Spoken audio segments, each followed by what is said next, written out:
Bom dia. Algumas pessoas aqui já me conhecem. Eu sou do Lafran, que é o La Fraternidade Maria de Nazaré. A nossa casa também é uma instituição com crianças especiais. Fica no bairro Rio Branco, na região de Venda Nova. Quem tiver a chance de conhecer, a gente vai marcar uma visita lá. Ok? Eu já pedi o pessoal para passar o quadro para frente. Eu uso quadro, fita crepe, pincel. Aí eu fiquei sabendo que são coisas jurássicas. E eu sou o quê? Né? Outro dia minha filha me viu entrando assim para uma palestra, estava lotado lá e tal, e eu de pochete. Ela falou assim: pai, ninguém usa pochete, pai. Só os velhos, minha filha, e eu sou o quê? As pessoas têm uma dificuldade de ver que o tempo passa, né? Então, na hora que a gente está usando esses artigos assim, da nossa idade, eu não me constrange. Constrange aos outros que montam toda uma tecnologia. Certa vez eu fui fazer uma palestra lá no auditório da CEMIG e ele me perguntou, a pessoa que me convidou me perguntou assim se eu vou usar algum recurso. Aí ele foi falando um monte de recurso, coisa que eu nunca ouvi falar, e o auditório é todo equipado e tal. Eu falei assim: meu filho, me arranja um quadro e um giz. Aí ele falou assim: quadro e giz? Eu falei: quadro e giz. E aqui, se você tiver um som, eu vou colocar uma música lá para poder trabalhar a reflexão com os funcionários. Era a Semana da Segurança do Trabalho. E aí, a hora que eu cheguei, ele falou assim: mas os recursos tais, a gente tem tudo. Eu falei: não, só o quadro e o giz. Quando eu cheguei lá, os funcionários estavam loucos. Por quê? Eu pedi o quadro e o giz e eles colocaram à disposição. Mas dentro do auditório não tinha luz. Dentro do auditório da CEMIG. Gente, mas foi tudo de bom, meu quadro e meu giz, porque nem a música que eu levei eu não pude colocar. Porque eu estava na usina, eles estavam tentando puxar um fio que vinha da usina para passar energia elétrica por fora para colocar luz no auditório. Eu falei: não, gente, pode deixar só o quadro de giz, no mais eu falo. Eu não canto não, mas eu falo. Enfim, então nós vamos trabalhar com o quadro. Falar de educação. Vocês viram o programa? Vocês viram? O Luiz leu para vocês? Ele falou o horário para vocês? Falou: não, porque aquilo ali é o programa que vai se estender à tarde. Vocês lancharam bem? Pelo tamanho do programa, gente, vai para a tarde toda. Olha só, falar de educação. A palavra educação, ela vem do grego, que significa educiere. Do grego, educiere, traz para nós que é tirar o potencial. Tirar o potencial de alguém. Educiere. Diotima, sacerdotisa mestra de Sócrates, ela dizia que o trabalho do mestre é como o trabalho da parteira, trazer à luz a beleza escondida dentro da criatura humana. O trabalho do mestre é como o trabalho da parteira, trazer à luz a beleza escondida dentro da criatura humana. Quando a gente fala de educação, nós ainda não estamos falando da educação no movimento espírita, não. Nós estamos falando da educação no sentido geral da educação. Cadê o pincel jurássico, meu filho? Nós estamos falando no sentido lato da educação, tá? Por quê? Trazendo isso para o movimento espírita, a resposta da pergunta 917, ele coloca para nós, a espiritualidade coloca para nós, que é desenvolver caracteres, estimular valores. E é a resposta da pergunta que trabalha sobre o egoísmo. Ou seja, é pela educação que nós vamos vencer o egoísmo, que representa a chaga de todo o movimento personal, social, de todo o movimento. Se não for pela educação, nós não iremos superar dificuldades. Se não for pela educação. Observemos. Mais para frente.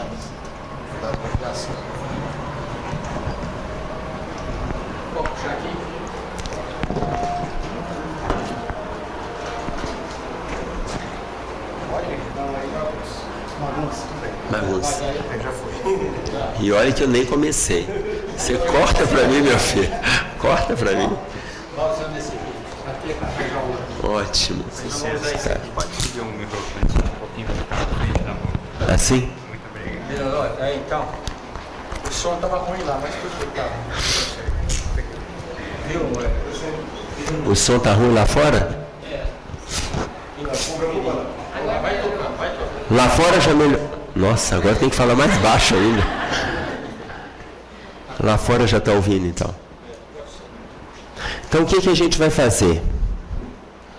Quando nós falamos de educação, nós vamos colocar aqui, para quem está no cantinho, educação. A ação de educar, que tem a ver com formação. A ação de formar. Paulo Freire, ele coloca para nós que olha só como que ele diz, não se forma um educador numa certa terça-feira às 4 horas da tarde. Não se forma um educador numa certa terça-feira às 4 horas da tarde.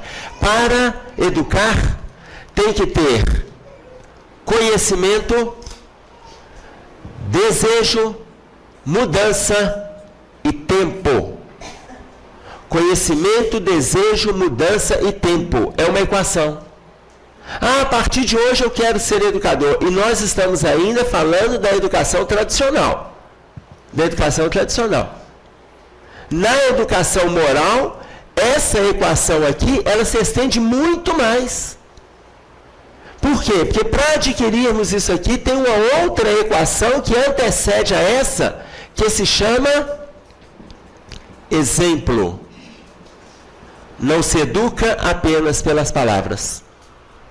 Conhecimento, desejo, mudança e tempo para se tornar um educador das escolas tradicionais. Mas para sermos educadores dentro do movimento espírita, para sermos educadores dentro dos nossos movimentos sociais, para sermos educadores dentro dos nossos lares, exige muito mais, porque vai exigir exemplo. Eu tenho um amigo que no final de uma palestra, o filho dele estava com ele, na época adolescente, e aí no final da palestra, ele quem fez a palestra e tal, e o filho assistiu. No final da palestra, os dois estavam indo embora, e aí o pai perguntou, meu filho, e aí, você entendeu tudo? Ficou claro para você? Não, pai, ficou claro demais. Ô pai, mas sabe de uma coisa? Eu gostaria de ter como pai aquele palestrante. Aí ele falou, como é que é? Ô pai, eu queria aquele palestrante. Porque você é uma pessoa, quando está na frente do movimento espírita, e a outra pessoa que está dentro de casa. Por quê? Porque para sermos educadores dentro de casa, nós precisamos de lidar com exemplo muito mais que quando estamos no movimento social. Muito mais. E aí, para nós sermos esses exemplos saudáveis, para sermos, é necessário estabelecer uma diferença entre conhecimento e consciência.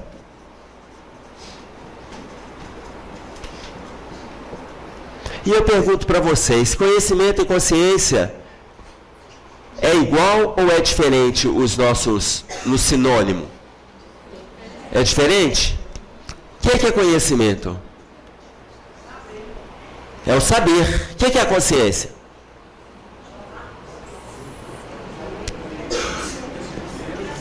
Vocês perderam a consciência agora, não foi? O conhecimento é a construção teórica de tudo que a gente está avaliando. Conhecimento.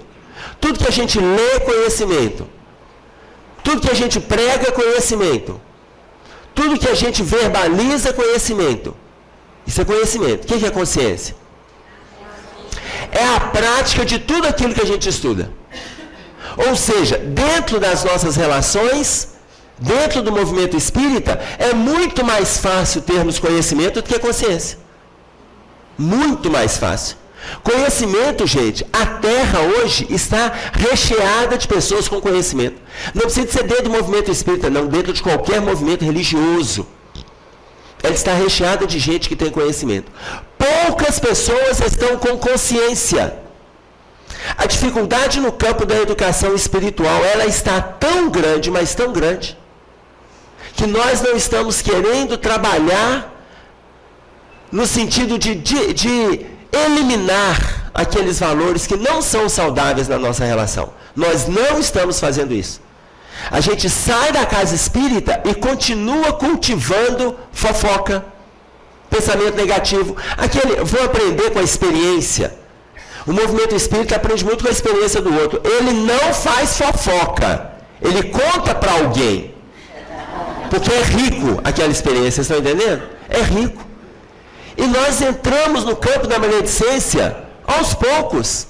Daí a pouco a gente fala mal da casa espírita tal, a gente fala mal daquele grupo tal, a gente fala mal do dirigente. E na hora que vai ver qual atividade que a gente está envolvido, nós não estamos trabalhando. A gente só fala. Eu tenho uma amiga que depois de 2 anos que ela estava dentro do movimento espírita, ela já estava se transferindo para a 4ª casa no movimento espírita. Por que a 4ª casa? Porque todas as 3 que ela foi, ela encontrou pontos que não condiziam com o que ela estudava. Eu falei assim, minha filha, o problema não é na doutrina espírita. Toda casa espírita vai ter dificuldades. A casa espírita, ela é uma estrutura física, alvenaria, dirigida por pessoas. E essas pessoas têm erros.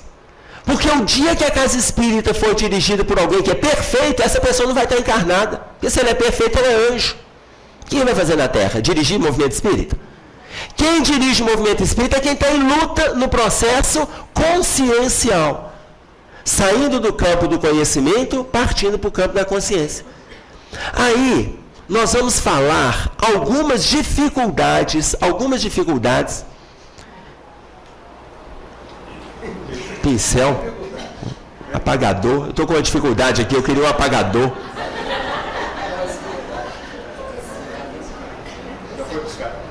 Montaram toda a tecnologia e esqueceram quem sou eu. Te contar.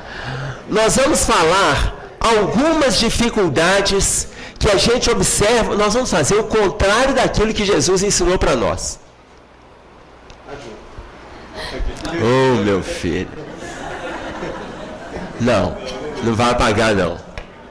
Pode me arranjar uma coisa bem primitiva. Apagador. Nós vamos falar algumas dificuldades que a gente vê nas pessoas. Entenderam? Não é para vocês fazerem autoavaliação, não. Eu quero que vocês lembrem daquelas pessoas.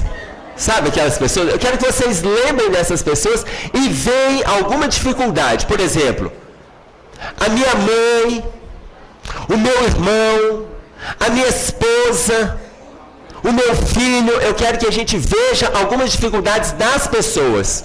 Pode me falar. Álcool nas pessoas? No quadro. Mas tem álcool nas pessoas também, né? Ok. Então essa já é a primeira dificuldade. Apaga?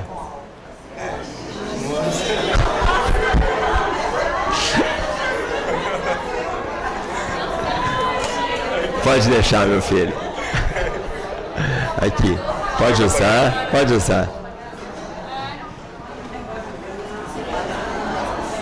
É assim, tá vendo? A próxima vez, na hora que a gente terminar de resolver o problema do quadro, acabou o horário. Tá? Você tá bem, Luiz, você tá bem, viu? Deixa o quadro lá. Deixa o quadro aqui, vocês vão prestar atenção só no que eu vou fazer e esquece o restante que os nossos tecnólogos estão fazendo, combinado? Olha só. Não, o povo vai olhar para o quadro, não adianta eu continuar. Não que eu quero ser o centro das atenções, mas a palestra é minha, e vocês vão olhar para o quadro. Isso, meu filho. Eu fico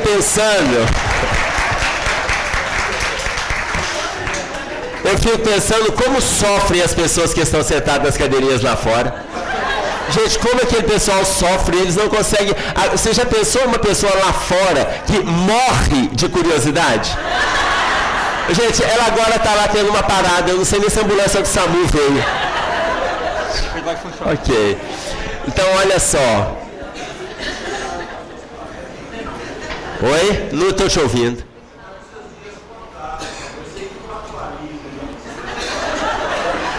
Aqui. Se para as minhas palestras eu tiver que usar toda a parafernália tecnológica, olha, vai ter um grupinho pequeno comigo futuramente. E eu já estou entendendo quem são estes. É da cor do meu cabelo para mais. Outro dia eu encontrando com uma garota, tem 15 anos que eu não, tinha 15 anos que eu não a via. Na hora que ela me viu, ela chegou e falou assim: nossa, Emerson, como que o seu cabelo tá branco? Eu falei assim: minha filha, quando você me conheceu, meu cabelo era loiro, ele já foi amarelo. O tempo passou e ele ficou preto. E como o tempo não para, então ele não passa, não é só para você, não é só para mim, ele passa para todos. Então, vocês estarão comigo assim no quadro, no giz, no pincel, tá certo? Olha só. Esse aqui apaga. Uso esse. Nós vamos falar de algumas dificuldades que a gente vê no próximo. Sabe aquilo que Jesus pediu para a gente não fazer? Ele pediu para a gente não fazer. Eu estou pedindo para fazer o contrário que Jesus pediu. Jesus pediu para a gente não observar dificuldades do próximo. Ele fala assim: a gente se atenta ao cisco no olho do outro e não observa a trave no nosso. Ele não falou isso? Falou. Agora eu quero que a gente veja o cisco no olho do outro. Vamos lá. Perfeccionismo. Só isso. Hã? Prepotência. Vaidade. O orgulho eu vou deixar para daqui a pouquinho. Vocês vão entender por quê. Preguiça. Acomodação. Egoísmo eu vou deixar para daqui a pouquinho. Impaciência. Inveja. Ciúme. Intolerante. Vocês estão lembrando de todo mundo que vocês conhecem? E vocês têm que lembrar. Lembra do marido, lembra do filho. Arrogância. Falei filho, ela lembrou logo. Vocês viram? Arrogância. Lembra de mais alguém? Apressado. Rebelde. Exigente. Desleixado. Materialista. Pode continuar lembrando. Orgulhoso vai daqui a pouco. Por aqui, teimosia. Rancoroso. Lembrou do marido? Bom, olha só. Veja bem, aqui nós já temos um quadro de desvalores. Vocês fazem ideia do que é isso aqui?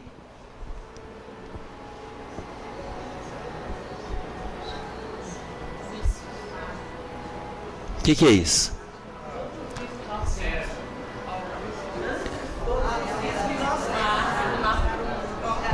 Gente, vocês têm fé, não? Isso aqui é uma árvore de dificuldades. Por que nós fizemos essa árvore? Nós estamos falando do processo educativo. Estamos falando do processo educativo. Você imagina aqui a quantidade de dificuldades que a gente vê nas outras pessoas. E Jesus não estava errado quando ele coloca o cisco no olho do outro, a trave no nosso. Entretanto, o outro representa o estado da nossa alma. Ele é o meu retrato, ele é o espelho. Quando eu vejo esses problemas no outro, são dificuldades que eu tenho. São dificuldades que eu tenho. Quando eu começo a achar alguém ciumento, arrogante, fofoqueiro, linguarudo, invejoso, maledicente, rebelde, eu acho tudo isso nele, eu começo a ver o meu estado íntimo. Às vezes a pessoa falou aqui, rebeldia. Aí ela fala assim, não, mas eu não sou rebelde, eu sou tão tranquila, mas dentro dela é um vulcão. Ela discorda da providência divina. Ela discorda da caminhada que ela está sujeita. Ela discorda das dificuldades que ela está vivenciando. Ela não é rebelde? Só que ela não manifesta a rebeldia. A diferença entre aquele que ela está vendo como rebelde é que aquele que ela viu como rebelde, ele não é rebelde, ele é grosso, estúpido. Ele é mal educado. E ela tem uma rebeldia interna. Tá claro? Aí falou ciúme. Ah, não, mas olha, ciúme eu não tenho. Não, ela não verbaliza. É diferente, ela está vendo ciúme na esposa, essa pessoa está vendo ciúme no marido, mas ela não verbaliza, mas dentro dela é um transtorno. Tanto que o Livro dos Espíritos coloca para nós ciúme e inveja. 2 desvalores da alma, que quem carrega não tem uma noite de paz sequer. Ciúme e inveja. Tá claro? Então, são 2 dificuldades que a gente tem que estar eliminando. Mas tiveram 2 que vocês disseram que eu coloquei não vai entrar agora. Por que não entrou agora? Porque elas vêm abaixo da copa. Aqui é a copa da árvore. Esses valores estão compondo a copa. Aí eu pergunto para vocês, o que vem primeiro, o orgulho ou o egoísmo? O que vem na raiz, o orgulho ou o egoísmo?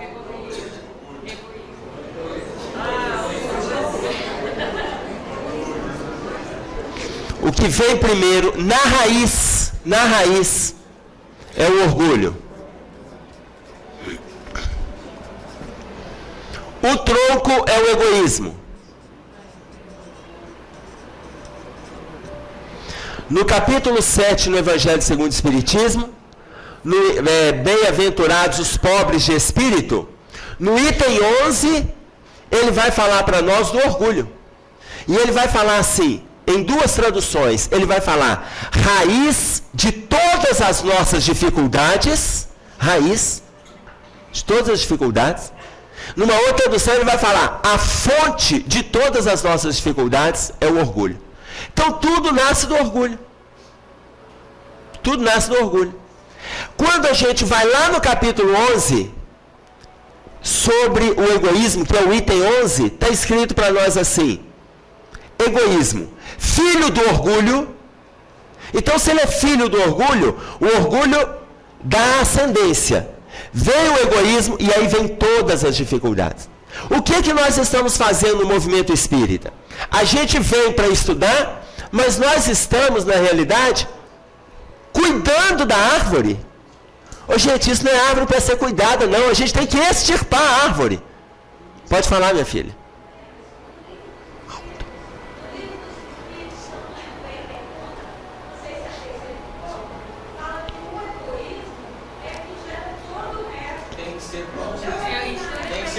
É verdade. O egoísmo é que gera...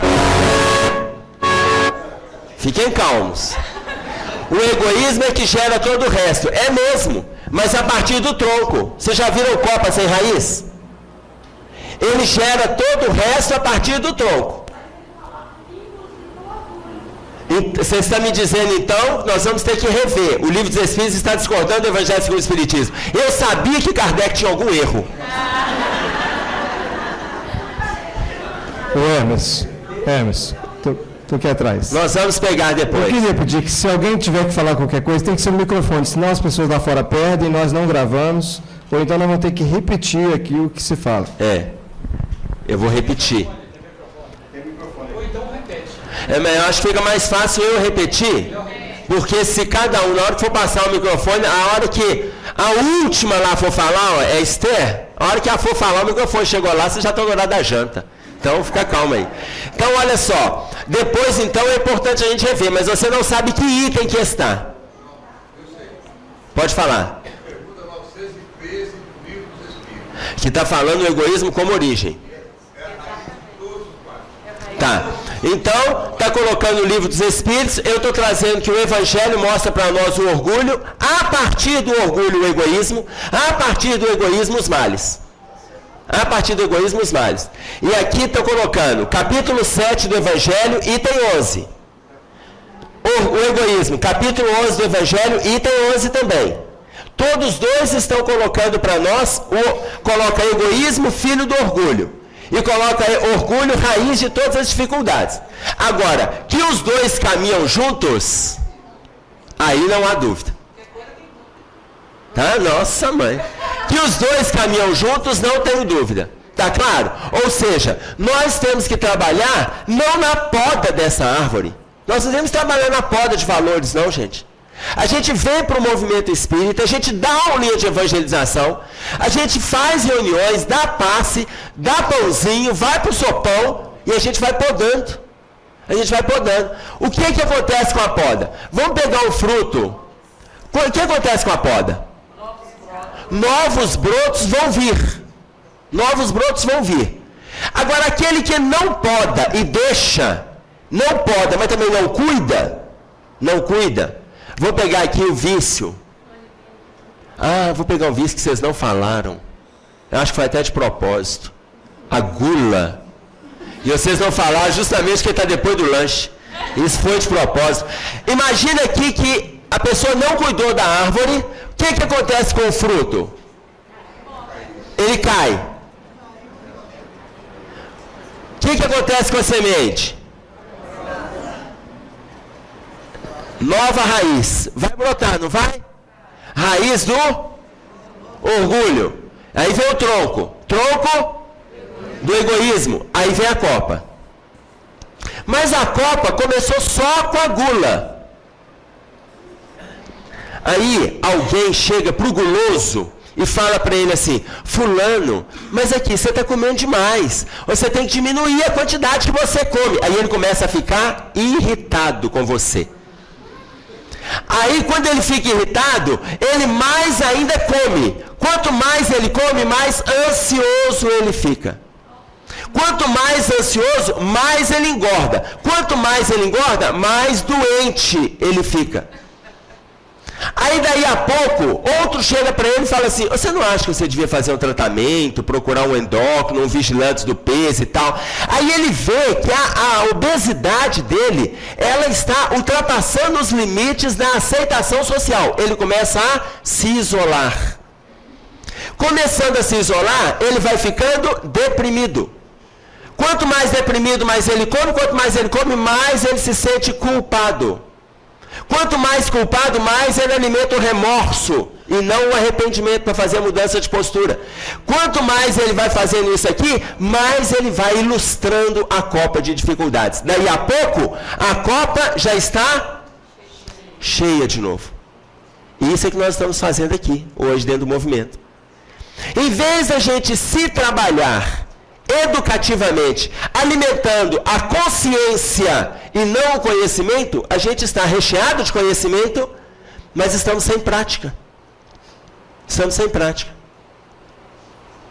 Quem vai colocar isso para nós? Bezerra de Menezes, no livro Herdeiros do Novo Mundo, do Espírito de Lúcius. Ele está andando com dois espíritos, o espírito do Adelino e o espírito de Jerônimo, dentro do movimento espírita. Eles entram numa casa espírita onde existem 62 trabalhadores efetivos, inscritos, 62 trabalhadores. 8 trabalhadores estão efetivamente envolvidos com o trabalho dentro da casa. Efetivamente. 16 trabalhadores são aqueles que trabalham, mas assim, tem que cuidar as coisas do lado de fora, mas também tem trabalhos assistenciais do lado de fora e tal. 16. Os outros 38 restantes estão adormecidos dentro do movimento. Adormecidos. E aí ele coloca a dificuldade que a gente está tendo na fase de transição que a Terra está vivendo, de acharmos trabalhadores que vão continuar na Terra. E ele fala, existem, o livro que eu estou fazendo referência chama-se Herdeiros do Novo Mundo. E ele fala que nós temos que estabelecer uma diferença entre herdeiros do Novo Mundo e herdeiros do Mundo Novo. Herdeiros do Novo Mundo são aqueles que vão continuar na Terra. Herdeiros do Mundo Novo é aqueles que estão de saída. Que estão de saída para outro mundo. E aí a gente fica assim, não, mas com a gente está legal, né? A gente deve ficar por aqui mesmo, né? A gente deve ficar por aqui mesmo e tal, porque a gente está levando uma boa. É porque está numa boa demais, é que a gente vai sair. Está na boa demais. Gente, aqui não é um campo de lazer. A Joana de Anjos, eles colocam que não é uma colônia de férias. E a gente está cansado. Tudo nós estamos cansados. Tudo que nos propõe, a gente está cansado. Tá claro? Então, nós temos que aproveitar todas as oportunidades enquanto estamos na Terra. Ele coloca para nós que a maior dificuldade é selecionar os que vão ficar na Terra. Aí a gente pensa assim, os que vão sair são aqueles ligados ao lado criminógeno, são sequestradores, pedófilos, genocidas. Esses é que vão sair. Não, esses já estão com o endereço certo. Entenderam? Eles não vão sair não, eles já estão lá. Eles já estão lá. Agora, a dificuldade é no nosso movimento. Ele começa a fazer uma viagem pelo movimento espírita, pelo movimento católico, pelo movimento evangélico. E ele não acha pessoas com potencial para continuar na Terra. É por isso que algumas traduções colocam que nós teremos aí pelo menos 2/3 da humanidade quando se consolidar a regeneração, por volta de 2057, conforme Emmanuel no livro Plantão de Respostas. Quando se consolidar, nós teremos 1/3 da humanidade no planeta. Significa que a Terra está vazia. Por quê? Porque a gente está acomodado. Alguém falou, aqui ó, acomodado. E a gente acha que a gente vai continuar aí. E o processo é autoeducativo. E eu não estou fazendo autoeducação no meu processo consciencial. Eu estou fazendo apenas no meu estado íntimo, me armazenando de conhecimento. Mas eu estou sem instrumentação para lutar. Por quê? Porque o instrumento, ele é a prática. E eu estou sem prática. Estou cheio de conhecimento, com pouca ação. No livro Comunidade Educacional das Trevas, o espírito de Vinícius, que é um educador, ele coloca para nós que no plano espiritual, as trevas, eles construíram mapas de ação dentro das escolas. Dentro das escolas. Eles estão dificultando a educação no país como um todo. Os crimes que estão acontecendo, os sequestros, as pedofilias, os tráficos de drogas. O espírito de Vinícius vai mostrando determinados ambientes escolares aonde os diretores estão levando droga para dentro da escola. Aonde os professores são usuários e eles estão estimulando determinados alunos a usarem droga também. Ele vai mostrando determinadas escolas do Brasil. Do Brasil. E ele coloca, esses espíritos das trevas, eles são tão inteligentes, que eles sabem que é através do conhecimento que nós iremos superar as viciações plantadas na alma. Porque o conhecimento desperta a consciência desperta a ação, e com a ação a gente vai fazer. Com a ação a gente vai fazer. E eles são tão inteligentes que eles estão destruindo o sistema educacional brasileiro. Destruindo. O nome do livro, este que eu acabei de falar, Comunidade Educacional das Trevas, da Eliane Mazzarini, que é uma médium de São Paulo, o espírito de Vinícius, que foi Pedro de Camargo, que esteve aqui conosco na Terra, no Brasil, e é um educador. Então ele coloca para nós essa dificuldade, que nós precisamos de sair disso aqui, ó. E eu só saio disso com ação. Aí a gente começa a convidar as pessoas para o trabalho, hoje eu não vou não, estou meio cansado. Aí você começa a convidar para a semana que vem, eu vou esperar mais um pouco. Aí na hora que você insiste, a pessoa sai do movimento. E ela fala que não está preparada. Eu não estou preparado não. Que raio de preparo é esse? O que a gente precisa para poder estar preparado? O que eu sinto que a gente precisa é energia física. Isso a gente precisa.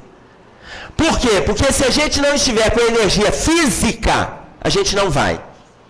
A gente não vai. Mas tem que ter energia física para estar envolvido. Aí depois a pessoa, com uma amiga minha, encontrei no centro da cidade.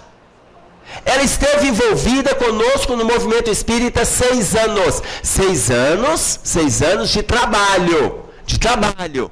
Não foram 6 anos de conhecimento, leitura não. 6 de trabalho. Sumiu do bairro, da casa espírita e tal. E aí, um dia eu encontrei com ela na rua, eu falei assim, fulana, o que aconteceu com você? Você saiu das atividades e tal. Emerson, eu encontrei uma igreja, Emerson, encontrei uma igreja que só da gente louvar o Senhor a gente está salvo. Eu falei, minha filha, espera aí. Você esteve conosco 6 anos. Nós aprendemos, tem um capítulo inteiro no Evangelho segundo o Espiritismo, que é o capítulo 15, fora da caridade na nossa salvação. Emerson, eu aprendi que não tem nada a ver com caridade. Tem nada disso. Basta a gente estudar, louvar o Senhor, cantar e a gente está salvo. Eu falei, minha filha, Emerson, a gente está salvo. Eu dei 2 passos para trás e falei, essa capeta vai me converter. Ela estava tão convicta daquilo ali. Ou seja, não tem nada de louvação ao Senhor que salva qualquer alma. Não existe isso. Não existe. Louvação é blá blá blá. Nós temos que transformar o nosso amor em Jesus em ação. Para amar o Cristo, o que ele colocou? Alimente uma criança, visite um presídio, atenda um idoso. Tem pessoas que falam assim, quando eu ganhar na loteria eu vou ajudar minha família toda. Ele não ganha nunca, mas sem ele ganhar, ele nem visita a família. Ele não visita o parente, não visita o avô, não visita a tia, não visita quem está internado, não visita primo. Aí quando ele ganhar a loteria, vai ajudar a família toda? Gente, tem gente que adora se enganar. Vai se iludir. Não tem isso não. Nós temos que começar a fazer com a energia que a gente está tendo. Com a disponibilidade que a gente está tendo. A nossa chance é hoje. É hoje. Como que eu vou trabalhar o processo autoeducativo se eu me isolar numa ilha? O que me ajuda a trabalhar a relação com o outro é a convivência com o outro. Eu convivo, eu aprendo. No livro O Espelho Mágico, o Ângelo Gaiarsa, que é um psiquiatra, que desencarnou há pouco tempo, ele coloca a respeito dessa referência, quem é o outro na nossa estrada? Quem é o outro na nossa vida? Essa referência a gente precisa ter. Esses detalhes a gente precisa ter. Se eu não alimentar este perfil de relacionamento, eu não trabalho esses desvalores que eu tenho na alma. E eu tenho. Quando eu falo para as pessoas assim, gente, vamos falar de algumas dificuldades que a gente vê nos outros. Vocês viram que rapidinho nós montamos uma copa? Se eu falo assim, vamos fazer uma autoavaliação e ver dificuldades que a gente está carregando. Gente, é uma dificuldade para sair alguma coisa. Então tem grupos que eu vejo que eu estou na frente de verdadeiros anjos caídos do céu. Porque ninguém fala nada. Gente, vamos trabalhar as nossas dificuldades. Me fala uma dificuldade que você tem, fulano. Fulano fica lá pensando. E ele pega e passa para o outro. E você? E ele pensa. E não sai nada. E eu vejo como que eu estou com gente pura no movimento espírita. Tá claro? Quando a gente fala, vamos ver a dificuldade dos outros. Pronto, ficou fácil. A gente enche a copa, faz o desenho, constrói o tronco, faz a raiz. Fica fácil. Por quê? Porque a gente tem muita facilidade para nos atentarmos à questão do outro. Neste Comunidade Educacional das Trevas, o espírito de Vinícius coloca isso. Eles estão começando a destruir a educação no movimento brasileiro educativo, mas ele fala mais. Ele fala assim, entretanto a espiritualidade está atenta. E ele acrescenta, o futuro ministro da educação, que vai fazer uma reformulação em todo o sistema educacional brasileiro, já está no plano físico. O futuro ministro da educação, que vai reformular todo o sistema, ele já está encarnado. Já está encarnado. Então, se esse ministro que vai fazer tudo isso é alguém que vai entrar pelas vias da política. É alguém que vai entrar pelas vias da política. E o Brasil vai ser grato a essa pessoa, porque nós temos um tal de colocar, o político é isso, o empresário é aquilo. Nós temos que parar com isso. A gente tem que parar com isso. O processo autoeducativo não é observar as dificuldades do outro. A gente só faz isso para ilustrar aqui no nosso quadro. A gente tem que se observar. Por quê? Porque nós temos no meio espírita trabalhadores e ociosos. Nós temos no meio político trabalhadores e corruptos. Nós temos na área da saúde criminosos e salvadores de vidas. Nós temos no ambiente social pessoas que se relacionam bem, como temos pessoas agressivas. Todos os meios nós encontramos os opostos. Todos os meios. Então, o futuro ministro, ele está chegando e vai fazer essa reformulação. Divaldo Franco coloca mais. Ele coloca que até o ano de 2025, nós teremos aproximadamente 200 mil espíritos com perfil angelical na Terra. 200 mil. Não são 200 espíritos, não. Nós teremos, em média, 200 mil espíritos até o ano 2025, que está encarnando entre nós com o objetivo de fazer essa transição acontecer, queiramos ou não, acompanhemos ou não, essa transição vai acontecer. Ou seja, o processo educativo, ele começa agora. Eu não vou esperar amanhã. Eu não vou esperar o mês que vem. Começa hoje, na hora que a gente sair daqui. Começa hoje. É difícil falar que começa hoje dentro da casa espírita, porque o povo começa dentro da casa espírita e sai do portão, acaba. Porque dentro da casa espírita é muito fácil, não é? É fácil. A gente ser fraterno dentro da casa espírita, a gente ser amigo dentro da casa espírita. É fácil. Aí a gente sai daqui, vamos pegar um exemplo. Você sabe que muitos obsessores não entraram, né? Entraram? Entraram, Luiz? Tem alguns que ficaram lá fora. Não, tem alguns que entraram, gente. Tem alguns que entraram. Encarnados e desencarnados. Tem alguns que entraram. Tem outros que ficaram lá na porta. Tem outros que não querem fazer nenhum processo de mudança. É só tumultuar. Enquanto tem aqueles que estão lutando como a gente. Muitas vezes representamos o obsessor encarnado na vida de alguém. Nós temos alguns desencarnados que estão em sintonia plena conosco. E aí a gente sai da reunião, vamos contar um exemplo, né? No livro Os Mensageiros, sai de uma reunião pública, um casal, mãe e filho, os dois adultos, e a criança que sai da evangelização. Estão saindo da reunião pública. No momento que eles estão saindo da reunião pública, eles falam assim, nossa, a reunião foi muito boa, né?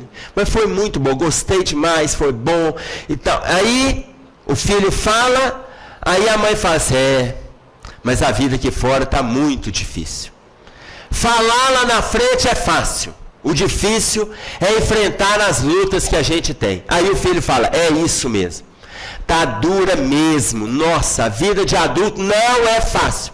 É muito problema, é muita confusão. Quando o Aniceto viu que esse era o diálogo dos dois, esse diálogo estava trazendo os obsessores daquele núcleo familiar para conviver com eles, os obsessores estavam no lugar deles.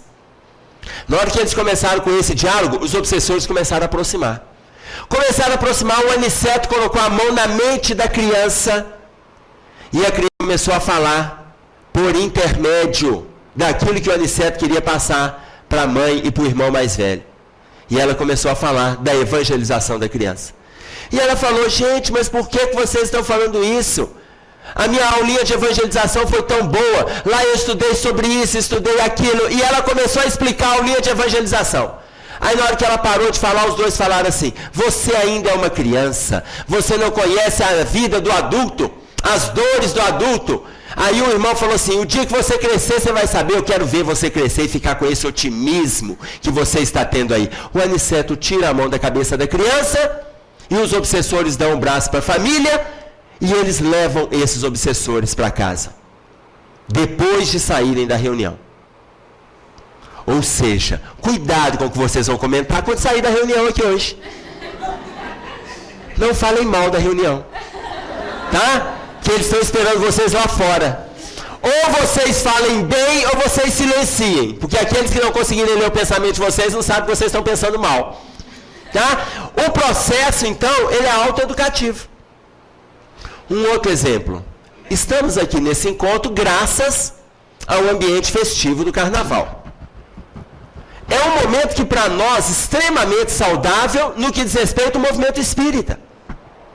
Extremamente saudável. É a hora que a gente reúne, se confraterniza, faz programa, trabalha com organização de encontros. É extremamente saudável. Infelizmente, esse encontro é em cima de alguns excessos que acontecem lá fora. Infelizmente. Nas cidades onde o carnaval tem um fervor muito grande, os quarteirões onde estão acontecendo os movimentos carnavalescos, os quarteirões, a espiritualidade monta posto de socorro em cada quarteirão. Em cada quarteirão. Então vamos pegar aí Rio, São Paulo, Salvador, São Luís, Recife, aonde está acontecendo o carnaval de forma mais inflamada, a espiritualidade monta postos de socorro em vários quarteirões para eles se comunicarem para atenderem encarnados e desencarnados que estão envolvidos com o ambiente. E querem ajuda. Mas o detalhe não é esse trabalho que eles fazem, que da mesma forma que a gente aqui monta os encontros, eles montam postos de socorro. O interessante é que eles montam os postos de socorro e para eles se comunicarem, eles não conseguem se comunicar pela transmissão de pensamento que é habitual entre eles. Eles não conseguem. A vibração está tão pesada, o ambiente está tão escuro, que o pensamento deles não ultrapassa essa vibração para eles se comunicarem. Eles usam um radiocomunicador para eles se comunicarem. De um quarteirão para o outro. Quem coloca isso para nós é Manuel Filomeno de Miranda no livro Nas Fronteiras da Loucura, que descreve o ambiente espiritual do carnaval no Rio de Janeiro. Ou seja, para eles se comunicarem, eles precisam ter condições psíquicas para a comunicação acontecer mente a mente. Sendo que a Narcisa, no livro Nosso Lar, ela coloca no capítulo 37 que o pensamento é a principal veia de comunicação dos espíritos no plano superior. Pensamento. Mas no ambiente de carnaval, os espíritos superiores não dão conta de comunicar quando eles estão trabalhando nos postos de socorro. Remonta de novo a história do processo autoeducativo. O que nós estamos fazendo nas nossas relações? O que nós estamos fazendo com a quantidade de conteúdo que a gente tem? O que nós estamos fazendo nessa construção diária? A gente levanta, é o dia a dia, gente. A Joana de Ângeles pede, nesse momento de transição, estamos no último quartel da transição. Uma transição, ela demora quantos anos? Sabem não? Vocês nasceram escutando falar assim, estamos em transição. Vocês já estão morrendo e continuamos em transição. Uma transição demora 200 anos. Ninguém nasceu antes e ninguém vai morrer depois se nasceu antes. Tudo bem? Ninguém vai viver mais de 200 entre nós. Uma transição demora 200 anos.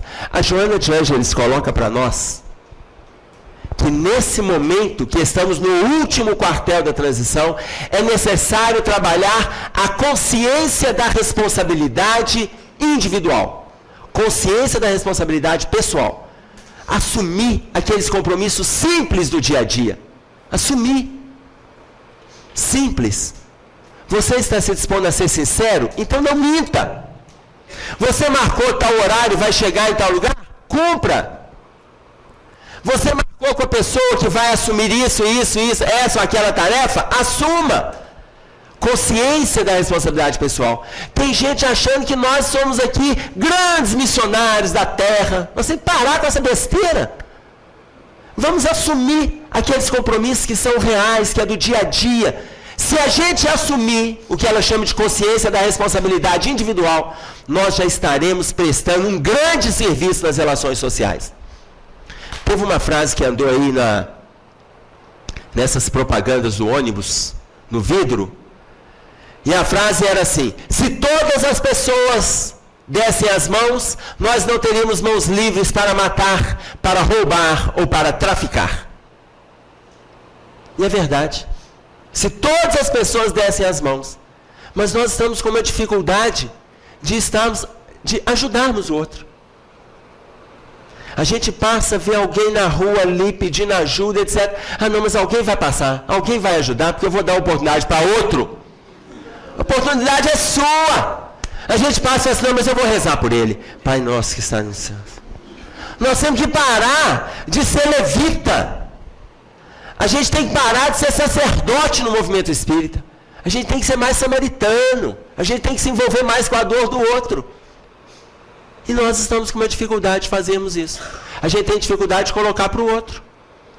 As pessoas chegam para mim, me cumprimentam aqui e falam assim: Emerson, você lembra de mim? Eu olho para a pessoa: não. Com certeza que eu não lembro. Eu lembro de alguns que me obsediam. Obsessor você não esquece. O Luiz, o Paulinho, tem obsessor que você não esquece, gente. Tá claro? Tem um que você não esquece que tá te ligando, que vamos lá, vou marcar, que não sei o quê. O restante que não é meu obsessor, eu não lembro. Eu olho para aqui a carinha, não lembro. Eu falo assim: eu sou da casa espírita tal, mas eu tenho certeza que é frequentador. Porque quando é obsessor, já não esquece. O obsessor é aquele que vai te ligando, vai para cá, faz isso, vamos fazer aquilo. Ele é o maior instrumento de ajuda que a gente tem. Tá claro? Ou seja, consciência da responsabilidade pessoal. Aí, Pedro, ele traz uma passagem de evangelho para nós. Está aqui, está aqui. Ele traz uma passagem de evangelho para nós que ele diz assim: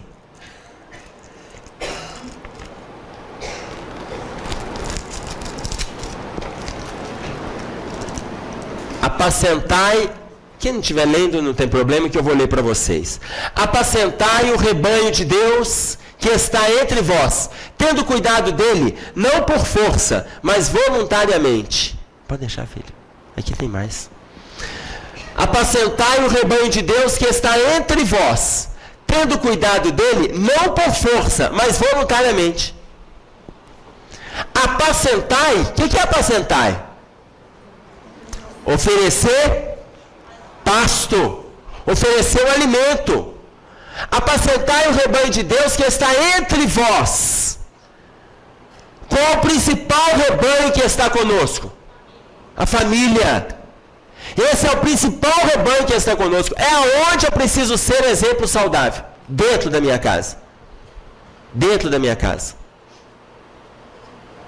Ah, Emerson, mas Jesus colocou, e colocou mesmo: não há profeta sem honra, a não ser na sua casa, entre os seus parentes ou na sua pátria.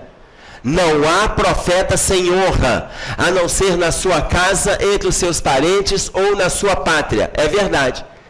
Mas nós não temos que nos preocupar se o outro irá nos respeitar. Não é isso. A gente vai fazer o melhor que a gente puder e passar. É o que o André Luiz coloca no livro Sinal Verde. Não pare na estrada, nem para lamentar as pedras do caminho, e nem para glorificar os louros da vitória. Não pare na estrada. Não pare na estrada. Então você vai fazer o melhor pela sua esposa, o melhor pelo seu marido, o melhor pelos seus filhos. Apacente o rebanho de Deus. Você sente que está tranquilo? Sinto. Então eu vou fazer agora para o outro rebanho. O movimento que eu estou é o rebanho. O movimento religioso, o movimento trabalhista, o movimento social, aonde eu estou inserido é o rebanho de Deus. E ali eu vou fazer o melhor que eu puder. O melhor. Aí a pessoa, na hora de vir, ela tem a reclamação do marido: mas você vai nessa reunião hoje de novo? Aí a esposa: ah, mas é porque lá vai falar. Não, mas todo dia você vai nessa reunião e agora... Não é todo dia, você vai uma vez por semana, que é pouco. Deixa eu deixar claro para, né? É pouco. No estágio que nós estamos vivendo da Terra, frequentar uma reunião por semana e ler um livro a cada 6 meses é pouco. Tem gente que está assim: meu Deus, tem 2 anos que eu não pego nem história em quadrinho. E eu estou dizendo que a cada 6 é pouco, no estágio que a gente está. No estágio que a gente está. Tá? Então, você vai apacentar, você vai fazer o melhor que você puder no seu movimento religioso. E se o marido reclamar: olha, meu bem, eu vou porque eu preciso, faz parte do meu estado de crescimento, eu preciso, eu tenho que superar dificuldades. Eu vou. Pegue pelo braço e leve ele também. É uma boa, quando ele não te dá um cocão. Se porventura ele não se dignar a te acompanhar, não tem problema. Isso é uma questão de livre-arbítrio. Permita o outro livre-arbítrio. E você segue aquilo que você está vivenciando. Permita o outro livre-arbítrio. Ainda não é a vez dele, é a sua. Agora, nós temos um tal de colocar empecilhos. Ah, mas nossa, hoje que é o dia da reunião, hoje, no último capítulo da novela que eu estou acompanhando, hoje. E aí, mas ainda não existe aquele aparelho, né? Você não tem aquele que grava para depois. E essa emissora não repete no dia seguinte. E aí você fica assim, ai meu Deus, vou na reunião ou assisto o último capítulo? Primeira coisa que vem na sua cabeça, reunião tem toda semana. Toda semana. Ou então não vou falar do último capítulo. Hoje é aquela festa que você estava esperando daquela pessoa do seu coração. E aí você fala, mas eu não posso deixar de ir para essa festa. Mas de jeito nenhum, hoje é o dia da reunião. Não, mas hoje não. Semana que vem tem outra reunião. Só que meia hora antes da novela, ou meia hora antes da festa, você recebeu uma revelação. Meia hora antes. Revelação. Você vai desencarnar hoje às 22h15. Vocês ficam assistindo a novela ou vão para a reunião? Todo mundo vai para a reunião. Eu sabia. E ainda pede a equipe de passe que você vai ser o último a tomar passe. E pede a equipe para te dar um passe coletivo e todo mundo ficar com a mão sobre você. Porque pelo menos você desencarna na mão dos passistas. Que não são criminosos, mas estão te abençoando. Mas você descobriu que vai desencarnar hoje. Por que a gente não trabalha nas nossas questões íntimas como se a gente fosse desencarnar hoje? Por que a gente não trabalha? Pode falar. Oi? A gente acha que ainda tem tempo. Por isso a gente vai adiando. Só que nós não sabemos o tempo, né? A gente tem uma ideia de que o tempo é assim, quando eu ficar velho. A gente acha que o nosso tempo é quando envelhecer. Só que o que é velhice? O que você ia falar? Vou fazer essa referência aqui. Oi. Olha, é só confirmando o que você está dizendo aí. Pode ir lá, meu filho. Eu lembrando de uma vez conversando com o Sonório, nessa história toda, de chamar alguém, vamos comigo. Eu vou repetir. Aí, quando eu falei mas, e reticência, o Sonório me diz muito simplesmente, né? Mas dê seu recado e passa. Então, faça o que você puder fazer, faça o convite que quiser fazer, mas é você que tem que caminhar. O outro, responsabilidade dele. O convite foi feito. Mas dê seu recado. Quer dizer, você não deixou de chamar, você não deixou. Mas você está fazendo o seu papel. Continua. Faz você para você.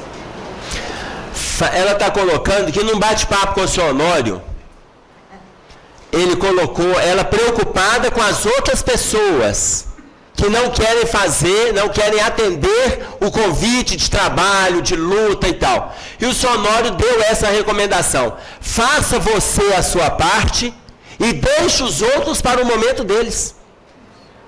Gente, todos nós sabemos que é isso, mas a gente sofre quando o filho não quer caminhar. A gente sofre quando o marido não quer caminhar. A gente sofre que a esposa não quer. É um direito deles. Quem não tem esse direito são as crianças. São as crianças. Criança não tem essa escolha, não. Criança não tem esse livre-arbítrio. Ah, eu não quero ir na evangelização, não. Vamos. Nós vamos. Ah, mas aquela aulinha é chata, mas você vai assim mesmo. Ah, mas aquela professora é feia, vamos embora assim mesmo. Não, a criança, aí vocês estão, mas livre-arbítrio não é para todos. Quando tem autonomia. Criança, agora depende de cada lar, né? Porque eu estou vendo as crianças seduzirem os pais.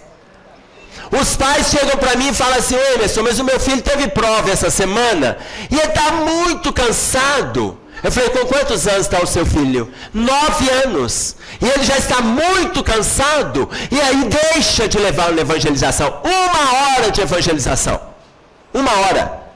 para a pessoa se instrumentalizar moralmente contra as 167 horas restantes da semana. Porque quando ele estivesse perdendo as suas forças, quando ela estivesse esvaindo, ele vai de novo para a aulinha de evangelização, e aí ele refaz, toma um novo passe, toma um passe coletivo. Uma horinha de evangelização, meu filho está cansado.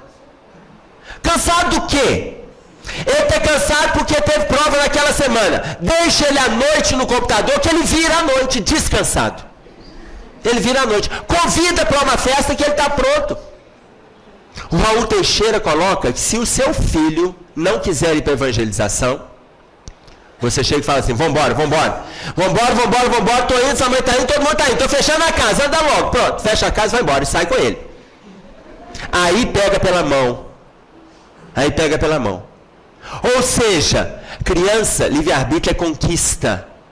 Se ela fizer jus àquilo que os pais estão passando, pelo exemplo que a gente citou aqui, ela vai ampliando o livre-arbítrio dela. Se ela não fizer jus, vai sendo limitado. É assim que a sociedade faz conosco. Quem está preso hoje é porque não soube usar o livre-arbítrio dele. Quem está preso hoje não soube trabalhar no seu processo autoeducativo os valores morais que ele aprendeu com pais, com escola. Mas se os pais não ensinaram nada, a sociedade está ensinando. De alguma forma, todo mundo ensina. Todo mundo é professor. Então, nós vamos estar conduzindo os nossos filhos. Aí alguém chegou para mim e falou assim, ô Emerson, lá na sua casa, então, seus filhos não têm livre-arbítrio não, né? Falei, eles até usaram o livre-arbítrio. Quando decidiram nascer lá em casa, usaram o livre-arbítrio. Nasceu, acabou. Nasceu, está cortado. Por quê? A Terra tem 4 bilhões de lares. Eles decidiram nascer na minha casa. Olha que sofrimento. Podia ter nascido em outro lugar. Tá claro? Agora, é conquista, não é? Estamos lá, 3 filhas. 3 filhas. As 2 mais velhas estão na Comeb. A caçulinha de 9 anos, ela está comigo, com a esposa, nos encontros aonde tem famílias. Que aí a pequena fica na evangelização, minha esposa comigo no encontro de adultos. Então, nós temos que fazer com que os nossos filhos nos acompanhem, porque estamos apacentando o rebanho familiar. Depois o rebanho do movimento espírita, do movimento religioso. O social, o trabalhista, apacentai o rebanho de Deus que está entre vós. Tendo cuidado, olha a orientação que o Sonote passou. Ele não tirou da cabeça dele, não. Tendo cuidado, não por força, mas voluntariamente. Faz a sua parte apacentando, faz a sua parte. Faz a sua parte. E voluntariamente eles vão vir depois. A gente fica aguardando a velhice. Eu já dei esse exemplo para vocês, que é quando, quer dizer, em outra época, a pessoa faz aniversário, lembram desse exemplo? Você fala assim, ei fulano, descendo a serra, hein? Lembra? Está descendo a serra, quando faz 50 anos, né? Não é? Ei Paulinho, você está no pé da serra, já virou a serra. Luiz também, tem alguns aqui que já viraram a serra. Bento, Geraldo já virou tanto cabelo até caiu, né meu filho?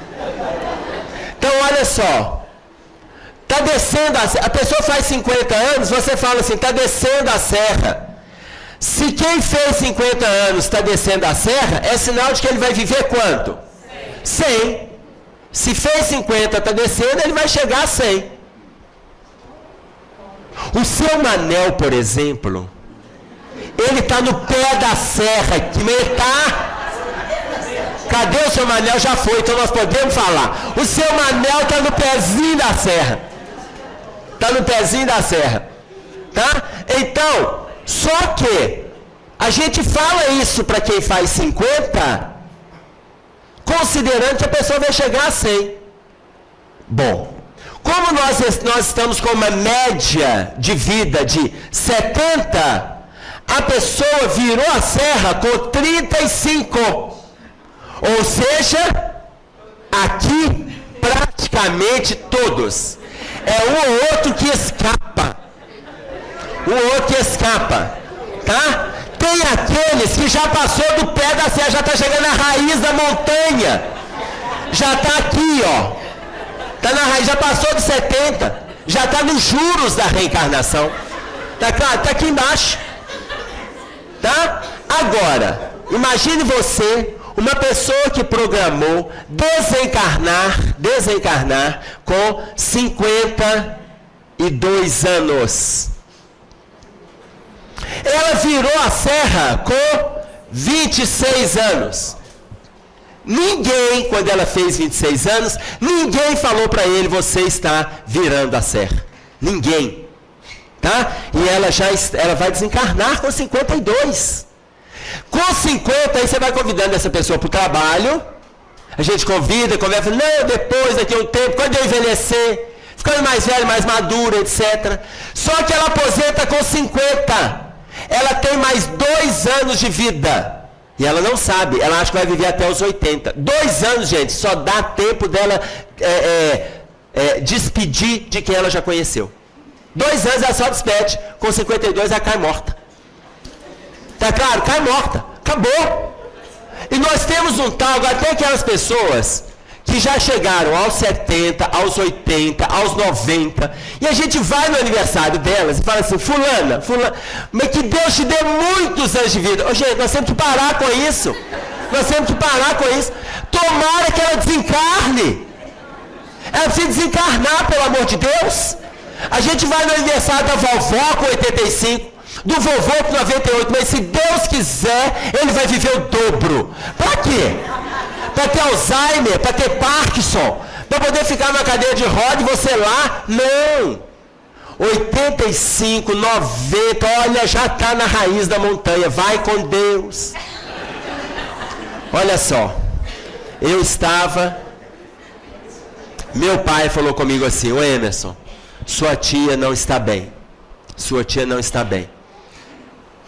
Depois ela gostaria de te ver e tal. Ela estava com 83 anos.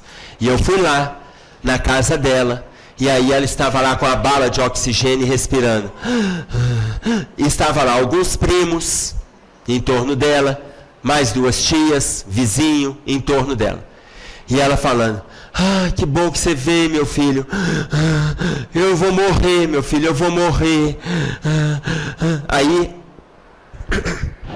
os que estavam lá começaram a falar, não, você não vai morrer não, para com isso, que bobagem e tal. Aí a vizinha chegou e falou assim, ô Tita, você tem que parar de falar isso. Você tem que pensar que você é uma criança de 10 anos, que está subindo numa laranjeira, e está pegando a laranjeira, e aí chupa uma laranja gostosamente. Ela tirou a máscara e falou assim, eu não aguento mais chupar laranja, gente, eu não aguento. E aí cada um falava uma coisa e tal, e eu falei assim, ô tia, deixa eu te falar uma coisa. Olha, no estado em que a senhora está, a senhora vai morrer. Vai morrer mesmo. Aí os outros, Emerson, pelo amor de Deus, para, Emerson, para. Eu falei, gente, todo mundo já falou o que queria. Agora, me deixa conversar com ela. Aí na hora que eu falei isso, ela tirou a máscara. Meu filho, graças a Deus, você me entendeu. E eu lá, conversando com ela, e ela respirando oxigênio. Tia, já que a senhora vai morrer, porque no estágio que a senhora está de saída. A senhora está de saída. Mas aqui, em vez da senhora ficar falando, eu vou morrer, e os outros falaram que a senhora não vai morrer, é lógico que vai, graças a Deus todo mundo vai. Então, agradeça o seu anjo pela reencarnação que a senhora teve. Agradece a vida profícua que a senhora teve. A senhora ajudou a vovó a cuidar dos irmãos, todos mais novos. A senhora ajudou o seu momento. A senhora refez o seu momento. A senhora construiu para os sobrinhos. Agradece a Deus. Facilita o seu anjo desligar a senhora. Com calma. Meu filho, que bom que você me entendeu. Que bom que você me entendeu. E aí ela começou, é isso que eu vou fazer, eu vou rezar. Vou rezar para agradecer, porque eu sei que eu estou morrendo. Aqui a capeta viveu mais 2 anos. É só agradecer que nem morrer não morre. Ou seja, o processo autoeducativo, ele começa na oração. É a pergunta 479 do Livro dos Espíritos. A oração, ela funciona para nos libertar da obsessão? Responde o Livro dos Espíritos. A oração é, em tudo, um poderoso auxílio. Em tudo, um poderoso auxílio. Mas Deus observa aqueles que trabalham e não aqueles que se limitam a orar. Essa mesma afirmação, a mesma está na Gênesis, no capítulo 14. A mesma. A oração, ela é em tudo um poderoso auxílio. Mas Deus não se limita a atender quem ora, mas aqueles que estão trabalhando. Então, nós vamos fazer o melhor nas nossas relações. Nós vamos fazer o melhor. É em cima desse processo é que nós temos que fazer a nossa reeducação. Em cima das relações que a gente tem que fazer a nossa reeducação. Façamos isso pelos nossos filhos, façamos pelos nossos amigos, façamos dentro do movimento espírita, fora do movimento espírita. Façamos isso para os desconhecidos. Façamos isso por eles, sem vergonha de colocar em prática o que a gente está estudando, sem medo de enfrentar as críticas das outras pessoas, sem medo. As pessoas perguntarem, você é espírita? Responde com coragem, eu sou. A pessoa olha para você e se ela olhar de suas lá e perguntar, você é espírita? Aí você, ai meu Deus, onde é que ele me viu? Só dele olhar de lado para você. A gente tem medo de onde o outro nos viu, nós temos que parar com isso. A gente é espírita. Mas você não era aquele que estava brigando ali outro dia e tal no trânsito? Era eu mesmo. Era eu. Mas você é espírita e está brigando por isso. Você viu depois daquela briga? Cada um foi embora e tal. Porque eu estava só brigando porque eu sou espírita. Porque se eu não fosse espírita, eu matava aquele sujeito. Eu não matei. É porque eu já aprendi que eu não posso matar. Eu melhorei. Eu estou brigando, mas eu melhorei. Mas nesse processo de melhora, vai chegar o tempo que eu não mato, não brigo. Eu só xingo. Melhorei? Melhorei. Vai chegar o tempo que eu não mato, não brigo, não xingo. Eu só desejo mal para ele, mas só comigo. Eu nem conto para ele. Só comigo. Melhorei de novo. Vai chegar uma hora que eu não mato, não brigo, não xingo, não desejo mal. Eu faço uma prece por ele. Melhorei. Mas vai chegar o tempo que eu não mato, não brigo, não xingo, não desejo mal, e não só eu oro por ele, como eu paro e ofereço ajuda. É o exercício do amor ao próximo ensinado por Jesus. Aí sim, esse tempo que vai chegar vai demorar alguns séculos. Tá claro? Mas nós estamos no processo autoeducativo. Nesse processo nós vamos apresentar Deus para as pessoas. Você apresenta Deus para as criaturas na sua relação com o outro, apacentando o rebanho. Você apresenta Deus. Você apresenta Deus para as criaturas no contato íntimo que você tem com eles, no abraço, no afago, no contato íntimo.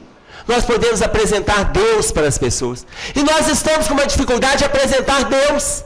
A gente está com vergonha de falar dele. Nós vamos apresentar Deus para os nossos filhos. Nós vamos pedir aos nossos filhos que tenham paciência para conosco, porque estamos no processo de reaprendizado. Não somos melhores do que eles, e muito menos eles melhores do que a gente. Estamos no processo construtivo. Nós vamos apresentar Deus. Mas que Deus? Quem foi que fez o sol? Tão vivificador, com sua luz tão brilhante, cheia de fulgor, os trilhões de estrelas que cintilam nos céus, e as luzes vaporosas, como densos véus, a mecânica celeste, o arcano profundo, da eterna ciência que equilibra os mundos, dos micro-organismos em desenvolvimento, aos orbes gigantescos em deperecimento, do átomo à nebulosa, da ameba ao serafim, e a origem das coisas que nunca terão fim. Quem foi que fez a virtude impoluta, que não se modifica, e a possante energia que a tudo vivifica? Quem foi que fez a primavera, o outono, o inverno, o verão? Fez a chuva, o vento, o raio e o trovão, o perfume das flores, o som, a luz, o ar, os campos, as florestas, a terra, o céu e o mar, o infravermelho e o ultravioleta, e fez da lagarta surgir uma bela borboleta. Os clarões da luz do sol, do pôr do sol, o cantar do rouxinol? Quem foi que fez as feras bravas, a asa do inseto, a beleza de um ninho, deu agilidade incrível à pulga saltitante e fez o passo lerdo e tardo do elefante? E o colibri, com nímia sutileza, sugando o mel das flores com tal delicadeza, o tatu escavando a cova em que se abriga e a faina inesgotável da minúscula formiga? O inquieto macaco, o fogoso corcel e a abelha trabalhando na construção do mel? Quem foi que fez a ostra, o golfinho, o tubarão, a baleia e fez a engenhosa aranha tecendo a sua teia? E o instinto de conservação, como bússola infalível de orientação, guiando com acertos irracionais, sem nunca transgredir as regras naturais. As maravilhas do reino mineral, o leito onde repousa o reino vegetal, os prodígios da animalidade e o elo mais acima, a nossa humanidade, e tantos outros reinos que nós desconhecemos, sistemas de mundos que nem nos apercebemos, os gênios tutelares, arcas angelicais, imersos nos segredos dos planos siderais. Que maravilha é essa que eu não posso descrever com todo o dramatismo que eu pudesse ter? Artista ímpar e ilimitável, sublime e ilimitado. Me ponho de joelhos e contemplo abismado e pergunto a mim mesmo com estupefação: quem criou tudo isso com tanta perfeição?